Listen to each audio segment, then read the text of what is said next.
Hi guys, welcome to my YouTube channel.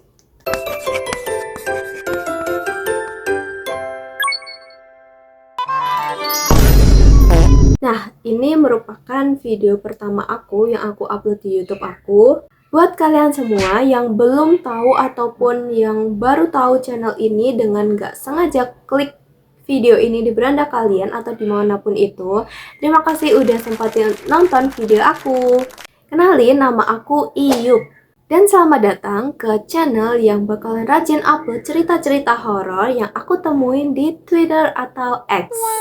Dan buat kalian yang punya cerita-cerita horor, boleh banget untuk berbagi ke aku. Nanti aku bacain gitu teman-teman. Nah, aku juga pengen kalau nanti cerita-cerita yang aku bawain bisa nemenin momen-momen gabut kalian. Tanpa basa-basi lagi, ayo kita ke ceritanya. Oke, cerita pertama ini aku bawain dari threads yang ada di X atau di Twitter @daswriter_. Dan udah banyak banget yang udah baca thread ini. Kurang lebih ada 2200-an.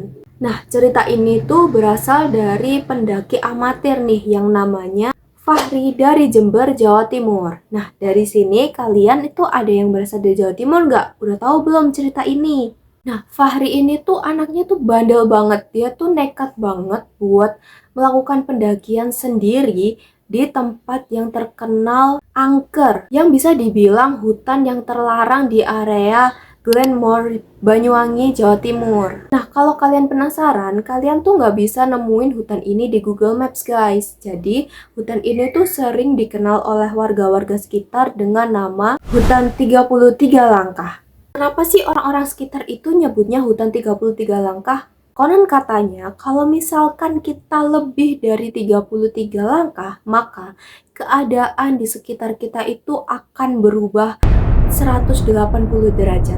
Nah, Fahri ini tuh aslinya udah tahu guys, kenapa hutan ini tuh terlarang. Nah, dia tahu dari cerita teman-temannya, yaitu ada salah satu temannya yang bernama Andra. Andra nih juga udah pernah cerita ke Fahri kalau banyak banget orang-orang hilang, orang-orang tersesat, ataupun bahkan orang-orang kerasukan yang pernah masuk ke dalam hutan ini. Namanya juga anak muda, mana mau sih disampaikan cerita-cerita kayak gitu, mau ngerti ya kan? Nah, maka dari itu Fahri ini tetap banget untuk pengen melakukan pendakian di hutan tersebut. Nah, maka dari itu, walaupun Fahri udah tahu ceritanya kayak apa, seserem apapun itu, dia tetap aja tuh penasaran mau ngebuktiin sendiri omongan-omongan orang dan juga omongan-omongan dari Andra tentang hutan ini. Dia tetap aja mau melakukan penelusuran di hutan tersebut. Perjalanan awalnya tuh masih biasa aja guys, masih kayak hutan pada umumnya gitu. Pohon-pohonnya tuh besar-besar, akarnya tuh menjalar kemana-mana. Suasananya tuh cukup sunyi ya, dan juga udaranya tuh terasa pengap gitu. Fahri tuh iseng banget, dia mau ngebuktiin kan. Jadi dia mulai melakukan perhitungan untuk setiap langkahnya. Mulai dari 1, 2, 3, hingga mencapai hitungan ke-30. Fahri udah mulai nih ngerasain angin-angin yang berhembus di sekitarnya tuh udah mulai beda. Udah mulai sedikit demi sedikit itu semakin dingin. Di hitungan ke-31, burung-burung yang semulanya tuh berkicau, tiba-tiba itu hening. Di langkah ke-32-nya Fahri, hutan itu semakin lama semakin sepi.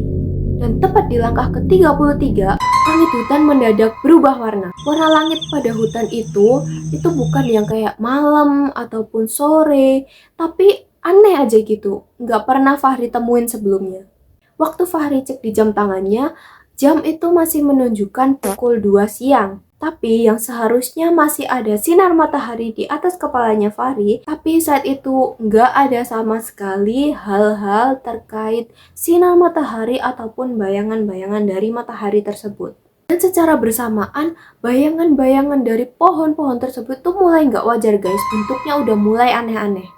Pohon-pohon yang semulanya berdiri tegak, perlahan-lahan itu mulai condong ke Fahri. Dan akar-akar dari pohon tersebut itu perlahan-lahan juga berubah seperti ular guys. Dan dari kejauhan Fahri ngelihat ada sesosok bayangan putih besar banget. Sosok itu membelakangi Fahri. Sosok itu cuma diam, tapi pas Fahri berkedip, sosok itu seketika hilang. Gak tahu kemana perginya. Fahri ini langsung panik guys. Dia balik badan, tapi dia sadar seketika kalau jalan yang sebelumnya dia lewatin itu sekarang udah berbeda, udah nggak seperti yang tadi lagi. Bekas jejak kaki Fahri itu udah nggak ada guys. Kompasnya juga udah muter-muter nggak jelas. HP-nya pun mati. Dan tiba-tiba ada suara muncul menggema di sekeliling Fahri. Langkahmu lebih dari seharusnya. Fahri mulai berjalan mundur, tapi setiap langkah mundur yang Fahri lakukan, dia ngerasa kalau hutan ini semakin lama tuh semakin sempit. Pohon-pohon mulai mendekat, akar-akar pohon mulai menghalangi jalan Fahri. Dan di balik semak-semak yang ada di hutan tersebut, Fahri perlahan-lahan mendengar suara bisikan. Satu langkah lagi, satu langkah lagi, satu langkah lagi.